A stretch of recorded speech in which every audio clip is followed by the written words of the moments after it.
Hello అండి, welcome back to my channel Godavari అమ్మాయి అరుణ. Noodles అంటే మనకి చాలా రకాలు ఉన్నాయి కదండి.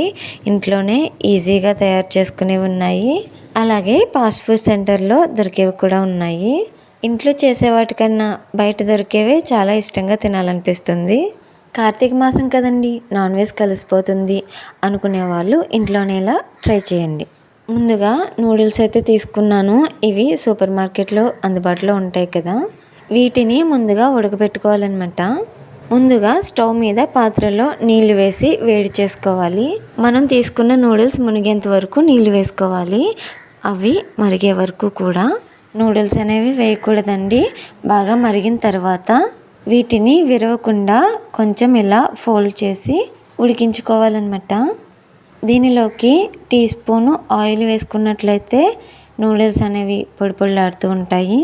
నూడిల్స్ ఉడికినాయో లేదో మధ్యలో ఒకసారి చెక్ చేసుకోవాలి. ఇలా మెత్తగా ఉడికిన తర్వాత స్టవ్ ఆఫ్ చేసి వార్చుకోవాలన్నమాట. నాకైతే అన్నం బుట్ట అందుబాటులో ఉందండి, దానిలోకి అయితే వార్చేసానమాట. ఇలా నూడిల్స్ వేసిన వెంటనే చల్లటి నీళ్ళు వేసుకోవాలి, లేదంటే నూడిల్స్ అనేవి ముద్దగా అయిపోతాయండి. ఇవి బాగా చల్లారిపోవాలన్నమాట. ఈలోగా మిగతావి ప్రిపేర్ చేసుకుందాం. స్టవ్ మీద ప్యాన్లో ఆయిల్ వేసి పొట్టు తీసి సన్నగా కట్ చేసి పెట్టుకున్న వెల్లుల్లి ముక్కల్ని వేసి సన్నగా కట్ చేసి పెట్టుకున్న పచ్చిమిర్చి వేసుకోవాలండి. అలాగే మీ దగ్గర అందుబాటులో ఉన్న వెజిటబుల్స్ వేసుకోవచ్చు. నేనైతే క్యాప్సికమ్ ముక్కలు, సన్నగా కట్ చేసి పెట్టుకున్న క్యాబేజీ తురుము వేసి బాగా వేయించుకున్నానండి. చెప్పాలంటే ఇవి బాగా వేయించుకోవటం కన్నా కొంచెం పచ్చిగా ఉంటేనే బాగుంటాయి అన్నమాట. కాకపోతే పిల్లలు తినేటప్పుడు ఇలాంటివి ఏమైనా తగిలితే తినరండి, అందుకని చెప్పి బాగా వేయించుకున్నాను అనమాట. ఇప్పుడు దీనిలోకి రుచికి సరిపడినంత సాల్ట్ వేసుకోవాలి. నూడిల్స్ వేసిన తర్వాత వేయడం కన్నా ఇప్పుడు వేసినట్లయితే నూడిల్స్కి బాగా పడుతుందన్నమాట. ఇప్పుడు దీనిలోకి 2 స్పూన్ల సోయా సాస్ వేసాను. దీనిలోకి చిల్లీ సాస్ కూడా వేసుకోవచ్చండి, నా దగ్గర అయితే అందుబాటులో లేదు. అలాగే 2 స్పూన్ల టొమాటో సాస్ కూడా వేసాను.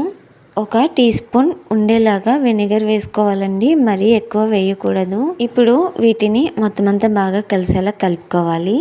ఇలా మొత్తం అంతా కూడా బాగా వేయించుకున్న తర్వాత ముందుగా ఉడికించి పెట్టుకున్న నూడిల్స్ అండి బాగా చల్లారిపోయినాయి అన్నమాట. వాటిని వేసి బాగా కలుపుకోవాలి. ఒక 10 నిమిషాల పాటు ఆగకుండా ఇలాగే కలుపుకుంటూ ఉండాలన్నమాట. అప్పుడే మనం వేసిన సాసులన్నీ కూడా నూడిల్స్కి బాగా పడతాయి.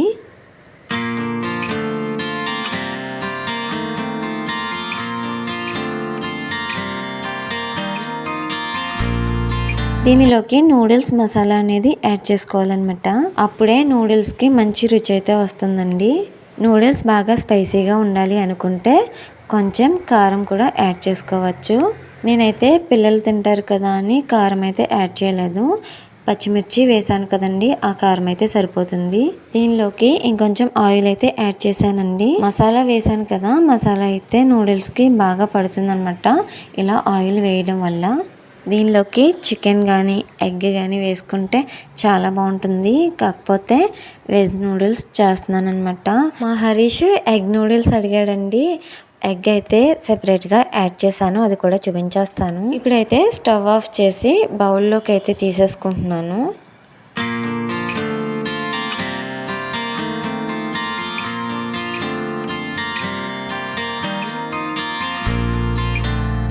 ఇప్పుడు దీనిలోకి ఎగ్ అయితే సెపరేట్గా ఇలా ఫ్రై చేసి పెట్టేసుకున్నానండి. ఆయిల్లో ఎగ్ బ్రేక్ చేసి వేసుకుని సాల్ట్, పసుపు, కారం వేసి ఇలా ఫ్రై చేసేసుకున్నాను.